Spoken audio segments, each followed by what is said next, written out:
At this past year's WCQ, I had a conversation with a fan about a video idea, and I've finally gotten around to doing it because I think it's worth talking about. So, I don't know if that fan remembers that conversation, but I've been thinking about it because I did want to make this video. But he had mentioned that he was both a player and a judge, and he noticed that from the player's perspective, they oftentimes did not know how to talk to judges, and from a judge's perspective, they often did not know how to talk to players. Now, I know that there are people like that person that are both a player and a judge, and that's perfectly fine. But I think in a lot of cases, at least the majority of cases, people that are players have never judged before, and judges, maybe they played a while ago, but I feel like the regular judges that you see at events don't really play competitively anymore because they're too focused on judging, which is perfectly fine, by the way. I think it's awesome that we have people that are willing to give up the tournament experience to judge events. That is something that not everyone can do. I know that I would never want to do that, but it is a special type of person that actually looks past themselves, look past their own personal ambitions,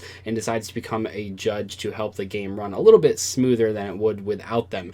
In today's video, though, I want to focus on what it's like from a player's perspective in talking to judges, because chances are, if you go to a regional qualifier or a YCS, and even in some cases, the best cases at locals as well, you will encounter a judge more than once, most likely, whether or not it's from just asking them where to fill out deck lists, whether or not it's asking a ruling question, or maybe it's in the middle of the match you have a deck list error and you need to talk to them about that and getting that fixed.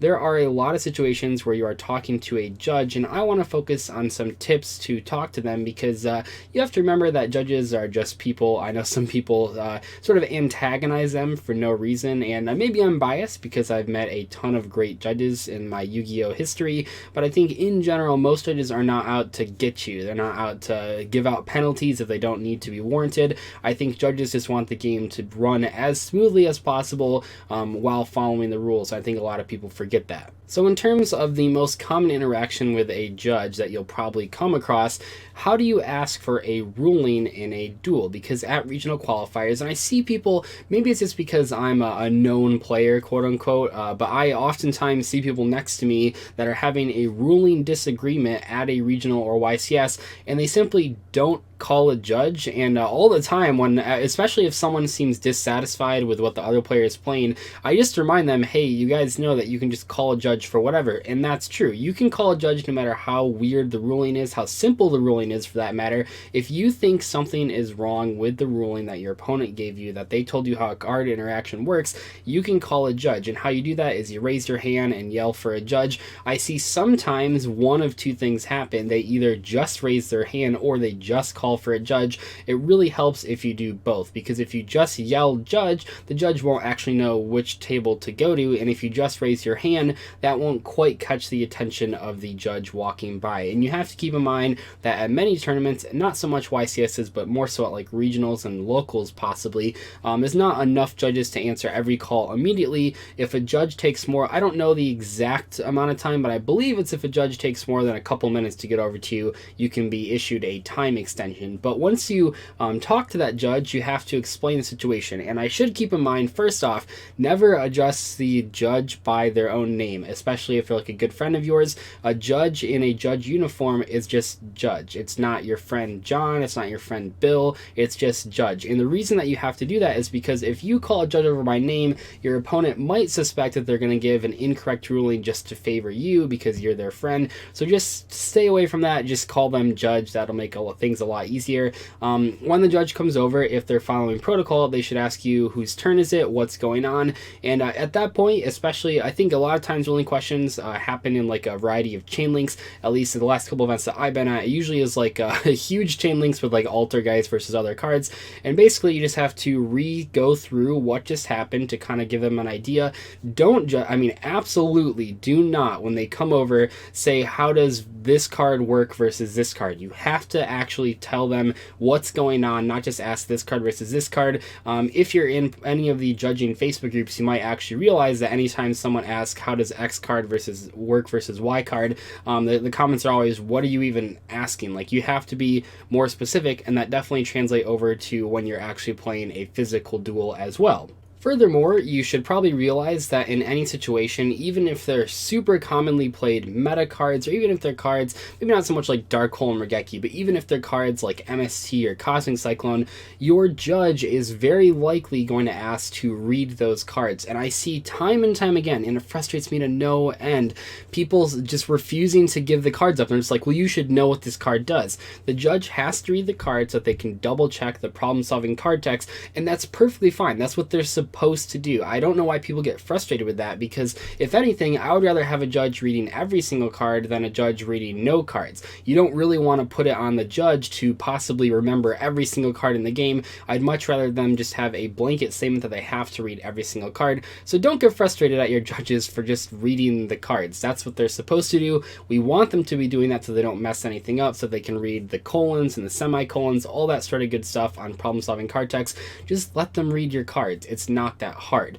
Also, I should mention, in the case of you not agreeing with your judge's decision, you are always, and I mean always, at a regional qualifier and a YCS, allowed to appeal a ruling from a floor judge. I see time and time again on Facebook people saying that they got a certain thing ruled incorrectly, and then I always ask, did you call a head judge? And they say, well, no, I didn't. And it's like, no, there's no excuse. If you do not agree with the judge's ruling, especially if you've been ruled differently in the past, you have to appeal. I do not know how people just give up and say, the first judge said I was wrong, and even though I think I'm right, I'm not going to appeal to a head judge. Appeal to the head judge. It blows my mind that people do this time and time again, and I say it as someone that has had many incorrect rulings from floor judges in the past. Maybe they just get confused, maybe they misread something, maybe they misread the situation going on, they don't understand what I'm asking them. Time and time again, I appeal to the head judge, and 9 times out of 10, I'm right. I seem to know most of my rulings pretty darn well, and I pride myself on that. But in general, if you get a ruling wrong by the first judge that comes to your table, just appeal to the head judge, and whatever the head judge says is final. That's how it goes. You can't appeal any higher than that. But what the head judge does, and what's very important from a player's perspective, is that if they've ruled something, if they've appealed something earlier in the day and they've ruled it one way, that is how they're going to rule it for the rest of the tournament. Now, I know in some cases, some very small cases, there have been situations where the head judge at the start of the day incorrectly rules something, and that's just life. I mean, that really is. The head judges and floor judges are not perfect beings. They cannot possibly get every ruling correctly. However, you know, as a player, even if the ruling is incorrect at like the first round, that's how it's going to be ruled at every single table for the rest of the day. That's how it's going to be ruled at every single table for every single round throughout the rest of the day. And that's a big deal. So you have to realize that whatever the head judge says is final, and that goes for every player in every single round, even if that ruling is slightly incorrect. And there's nothing that we can really do to prevent that. I would say in most cases, the head judge, that is going to be correct about every single ruling, except for maybe 1 or 2. And I know that there have been some pretty high-profile cases where they've been wrong on things that seem really simple, but you have to realize from the head judge's perspective, if they ruled something incorrectly round 1 and they didn't figure out until round 3 that it was an incorrect ruling, they have to stand by that. Otherwise, that round 1 person's gonna be really pissed that they sort of were sharked out of a game. So you have to stay consistent throughout the entire day. Furthermore, I just want to say you should really always try to be respectful to your judges. I know that not everyone has as good a relationship with their local judges as I might. I know many of them by name, even though I call them judge, but you really should be respectful because, like I said at the beginning of this video, they are spending their entire day judging instead of playing. And I know that doesn't sound fun to everyone, and it does.